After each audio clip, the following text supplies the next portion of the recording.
Hey everyone, welcome to episode 13 of the MAINEiac radio show. I'm your host, Tech Sergeant Andy Sinclair with the 101st Public Affairs Office here in Bangor. I hope you all had a spooktastic Halloween and did it in a safe manner without running into any clowns. We've just entered November, and with that, the official Education Month. And because it's Education Month, Tech Sergeant Brad Hand from the Base Education Office is stopping by in a little while to talk to us about the new Maine State Tuition Assistance Program, as well as federal tuition and what the differences are between the two. His office gets a lot of questions about those two topics, and by him stopping by, hopefully that will clear up some uncertainty of what the two programs are comprised of. I've got a fresh new MAINEiac fact for you as well, but before we delve into those treats or tricks, let's check out your MAINEiac headlines. The MAINEiacs are hosting a blood drive over January drill, and if you want to donate blood to the Red Cross, this is your chance. The Red Cross will be on base January 7th, and the event provides an excellent opportunity to give to those in need. Every 2 seconds, someone in America needs blood, and just your donation alone can save up to 3 lives. Staff Sergeant Bocock is an event coordinator, and he explains why MAINEiac should take advantage of this life-saving opportunity. There are a lot of people that need help, need assistance either through blood, platelets. Being in the military, we're in a unique position where a lot of us are physically fit and capable. As our duty to our country and to our local communities, it would be beneficial for us to step up and donate. If you're interested in donating blood, medical screening for the event will start during December drill. Every group within the wing has an event representative. Talk to your leadership to find out who that person is so you can sign up today. The third annual 101st Trunk or Treat was Saturday, and kids donned their ghoulish costumes to celebrate Halloween in a safe and reliable manner. Security forces hosted the event, which served as a safe environment on base for families to enjoy Halloween with people they know. Despite the inclement weather, the hard work the event volunteers put in resulted in traditional MAINEiac spirit. Nearly 250 superheroes, witches, and vampires showed up to celebrate Halloween with their MAINEiac family. Airman First Class Cropley Tucker was the event coordinator, and he tells us how awesome it was to see it all come together. It was definitely pretty awesome. It took a lot of work from a lot of people. It's not a small project. It's something that came together very well. We had a big turnout. It was awesome to just see everyone, all the families, the kids had a great time. That's really what matters, is the big community event for the kids. They all had a good time. Between food, candy, face painting, and a bounce house, families were able to dress up like their favorite monsters and enjoy their time at the event. And that's it for your MAINEiac headlines. Keeping you up to date is our mission.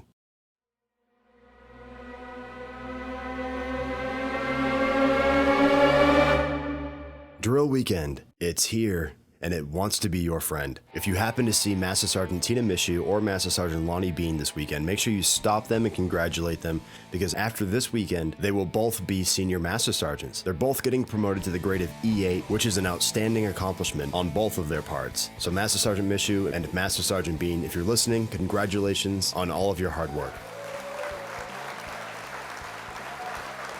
Also, you are all very well aware, but we are now in the month of November, which means that deer hunting season is upon us. You hear it in the news, you hear it on the radio, and you hear it from your friendly neighborhood safety office time and time again. But let me get this out there one more time, in case you didn't hear it correctly the first 14 times you've heard it. Please be safe. If you're out there and you're in the woods, you're not necessarily hunting, be safe. Wear orange. Be aware. Keep a vigilant eye of what's going on around you. And even if you're just near the woods and you're not necessarily trolling through them, wear orange. It's always better to be safe than sorry. Not everybody knows, but in the state of Maine, during the month of November, if you're in the woods and you're hunting, you need to have 2 articles of clothing that are classified as hunter orange. One of those articles needs to be a hat. The other one needs to be a major part of your torso, whether it be a vest, a jacket, or an orange shirt of any sorts. It needs to be hunter orange. Now, a lot of you may sit back and ask yourself, what is hunter orange? I'll tell you in kind of a long, boring explanation. Hunter orange is also daylight fluorescent orange, with a dominant wavelength between 595 and 605 nanometers, excitation purity not less than 85%, and a luminance factor of not less than 40%. But what does that mean? It means that if you're going to be in the woods or anywhere around the woods, and it's not necessarily just when you're hunting, wear hunter orange. It's that really bright, obnoxious color that you see on every Walmart end cap this time of year. Just do yourself and your family a favor, wear the orange, and be safe. That is all. Also, the month of November has been deemed the official 101st Education Month. As I mentioned earlier, Tech Sergeant Brad Hand is going to stop by here any minute now to talk to us about concerns and questions dreams that he sees working in base education. But also there's an upcoming math class that starts in January that you can sign up for to chip away at that CCAF degree. I've mentioned it before, and I think that Sergeant Hand is going to talk about it again, but in order to achieve the rank of E8 in the Air Force, you now need to have a CCAF degree. So if you don't have that math class and you want to sign up for it, contact the base education office if you have any questions.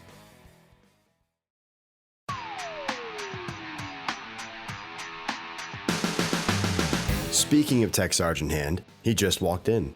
So as I mentioned earlier, Tech Sergeant Brad Hand, who is a base education specialist, is here to talk to us today. He's in the studio. He's going to talk to us a little bit about tuition assistance, both state and federal tuition assistance, and what that means, what the differences are, and who's eligible for each of those benefits. Sergeant Hand, thank you for stopping by. Thank you for coming and taking your time to do this. Now, what can you tell us about the Maine State Tuition Assistance? It's a brand new program, and I know there's a lot of confusion about that. So what can you tell us about that? It's a new program that came in to start for this fall semester. It's eligible to use for members of Maine National Guard, for all of the University of Maine system schools, for all of the Maine Community College system, and to include the Maine Maritime Academy. Specifically, we're talking about members of the Air National Guard able to go to those schools tuition free. We're real excited, and I think a lot of the members of the Air National Guard are excited as well, because we had more than 80 members of the Air National Guard, Maine Air National Guard, use this benefit for just the fall semester. And the state of Maine paid out more than $170,000 in tuition for those 80 plus members.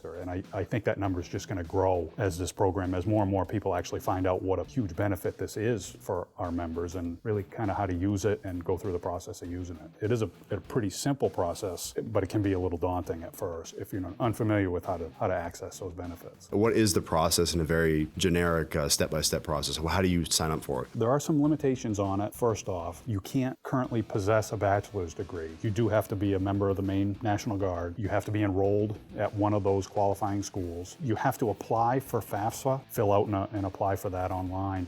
You don't have to actually accept any of those loans or any of those programs through FAFSA, but you do have to apply for it. And you have to have a 1-year service obligation after the end of the semester that you're applying for. So let's say for this upcoming spring semester, the end of that semester is generally going to be the first couple of weeks in May 2017.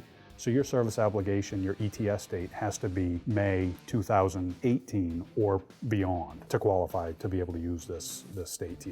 There's a form that you have to fill out. It's available on our SharePoint site. It's available out on the bulletin board. You enroll at one of those qualifying schools and you fill out all of the information that you're going to need to fill out that Form 15. You're going to get once you enroll at one of those schools. There's no limit on, you can take 1 class or 7 classes if your schedule allows. If you're only looking to take a few classes, let's say for your CCF degree, take 1 class at a time, because that's the only amount of time that you have available in your life. Take 1 class at a time, knock out a math, knock out a speech, an English. This is an avenue that affords you that ability. Yeah, and that's really cool too, because as you just mentioned with your CCAF, and I think I talked about this a couple episodes ago, in order to make the rank of E8 now in the Air Force, you have to have at least a CCAF degree. That's right. So this is another way, another avenue of approach where you could take advantage of this benefit and go to school tuition free. Now, what happens if, say, you're a full-time technician, which a lot of the majority of the full-timers out here are, if they are utilizing Maine State Tuition Assistance and they get activated for 6 months overseas? How does that work if they want to continue taking online classes while they're gone?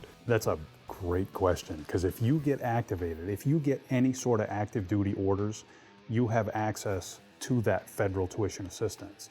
And it's a pretty simple process. You do have to bring in a set of orders, bring them down to base education and training, and we'll set you up to use a whole host of other options are available to you at that point, to include some online schools. Essentially any federally recognized, you're eligible to use that federal TA at those schools. And it's a seamless transition when they come back overseas, right? They could just jump right back into Maine State tuition? You're eligible for the Maine State TA, that's right, at that point. The biggest thing, if you get some active duty orders and you have an interest in taking a class or two, come down and see us. We'll walk you through the whole process. It's pretty simple. There are a couple of steps that you have to take, and again, we'll walk you through that process, uploading those orders and making sure that you are eligible for them. I do want to mention there are 2 different deadlines coming up, and there's been some confusion about that.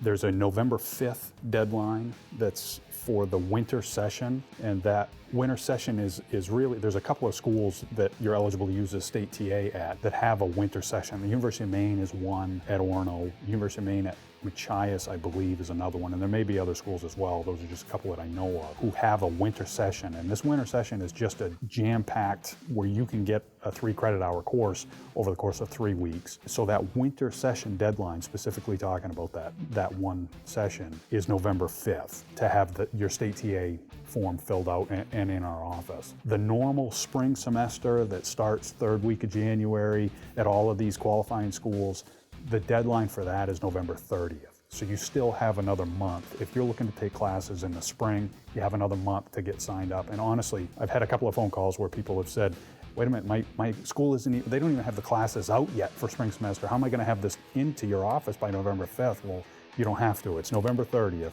Is for the normal spring semester. We just wanted to make sure that you had access to state TA as well if you wanted to take that shortened winter session that's offered by a couple of schools. Again, the whole purpose of you coming by and having you talk today was to maybe clarify some of the questions or some of the concerns about the difference between Maine state tuition assistance and federal tuition assistance and who's eligible, what status you have to be in, how it works if you deploy. Again, if you have any questions whatsoever concerning educational benefits that's provided to you as a Maine Air National Guard member, feel free and don't hesitate to call the folks down at the education office, both Sergeant Hand or Sergeant Knott. And the thing is that not only are they very knowledgeable in what they're doing, they're also very enthusiastic about it. They care about it, they want to help you out, and they want to make sure that you are getting the benefits and the entitlements that is afforded to you. Again, Sergeant Hand, thank you for stopping by and thank you for talking with us today. Yeah, I appreciate the time. Thank you so much.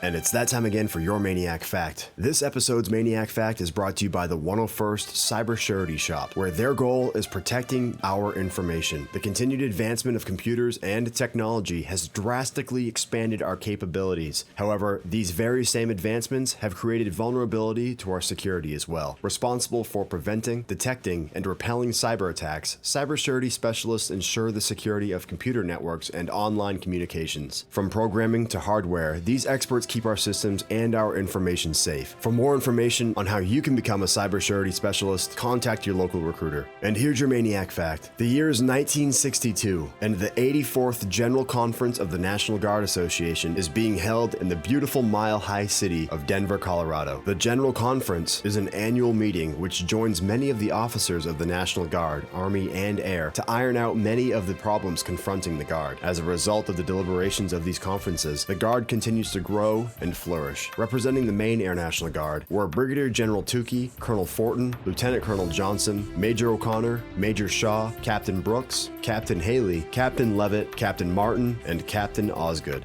One of the major high points of the trip, aside from the business sessions of the conference, was the presentation of state flags to the Air Force Academy. Each state adjutant general or his senior air officer presented a flag, including Puerto Rico and the District of Columbia, to a cadet from his state. These 50 flags were placed in Arnold Hall, and as you can well imagine, made for a beautiful display. Regardless of where a cadet may come from or what his standing was at the Air Force Academy, he can point to the flag of his state with just as much pride as any other cadet can. To our knowledge, these flags still fly in Arnold Hall, where the men and women of today's Air Force Academy train to become tomorrow's leaders. So there you have it, a cool piece of MAINEiac history that not only instills pride in MAINEiacs, but to any Maine resident attending the Air Force Academy.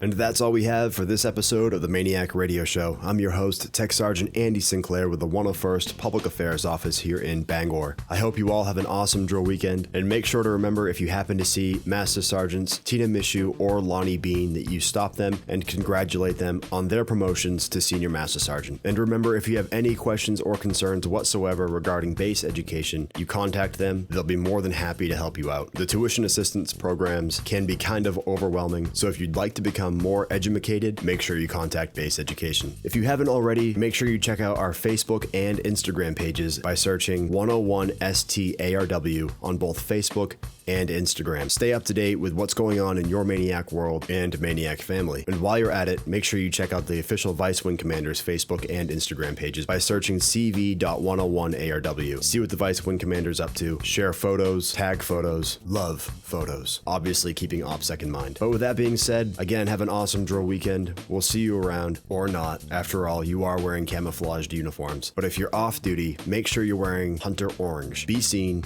be safe. Class dismissed.